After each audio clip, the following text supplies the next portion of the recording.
நம்ம வீட்டில் இன்னைக்கு என்னம்மா சமையல்? கருவாட்டு குழம்பா? நல்லா இருக்குமே டேஸ்டா. என்ன கருவாடுமா? ஓலவர் கருவாடா? அது வாயிலே வரல பாருங்க. கருவாட்டு குழம்பு பின்ன ஃப்ரை பண்ணிட்டு இருக்கிற எண்ணெய் வெங்காயமா? ஃப்ரை பண்ணோம். ஓ நல்லா இருக்கும் அப்படின்னா டேஸ்டா. கருவாடு எங்கே காமி பார்க்கலாம்.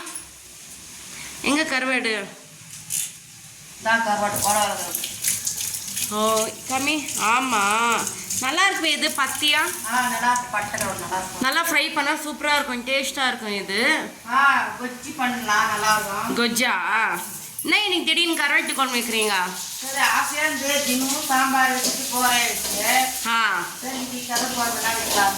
அப்படியா? சரி சரி. அடுத்தது தக்காளி போடுறியாம்மா? இது கூட என்னென்ன போடுறோம்மா கருவாட்டு குழம்புக்கு? பட்டை கருவாடுக்கு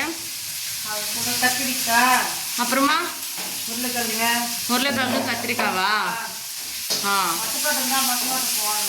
ஆமாங்க நல்லா இருக்கும் டேஸ்டா. நல்லா ஃப்ரை பண்ணிட்டு இருக்கியா? அடுத்தது என்னம்மா போடுற?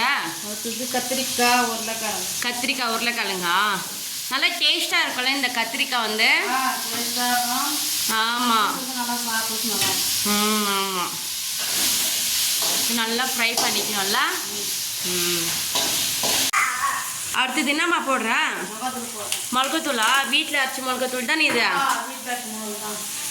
நல்லா இருக்கும்ல டேஸ்ட்டாக வீட்டில் அரைச்சி மிளகாத்தூள். பாருங்க பார்க்கறதுக்கு நல்லா கலர்ஃபுல்லாக இருக்கு.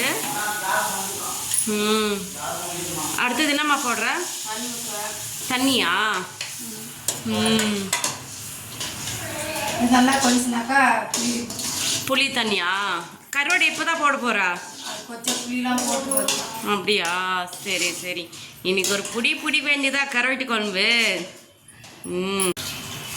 மா புளி கம்மியாக ஊற்றுமா, அதிகமாக ஊற்ற போகிற நீ. புளிக்கு போகுது அப்புறமா. சரியா? சரி.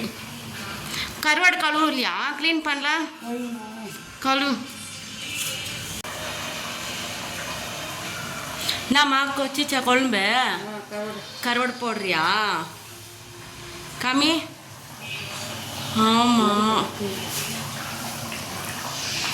நல்லா கொதிக்குது சல சல சல சலன்னு. அம்மா ரெடி ஆயிடுச்சாம்மா குழம்பு? ரெடி ஆயிடுச்சு. ஆமாம் நல்லா கொதிக்குது, நல்லா வாசனையும் வருதுமா. ஆமாம்மா இப்பயே எச்ச ஊறுது, எனக்கு சாப்பிடலாமான்னு தோணுது. ஓகே ஃப்ரெண்ட்ஸ், நீங்கள் இன்னைக்கு என்ன செஞ்சீங்கன்னு சொல்லிட்டு கமெண்ட் பண்ணுங்கள். தேங்க்யூ ஃபார் வாட்சிங் அவர் வீடியோ. மறக்காமல் சப்ஸ்கிரைப் பண்ணுங்கள், லைக் பண்ணுங்கள், ஷேர் பண்ணுங்கள்.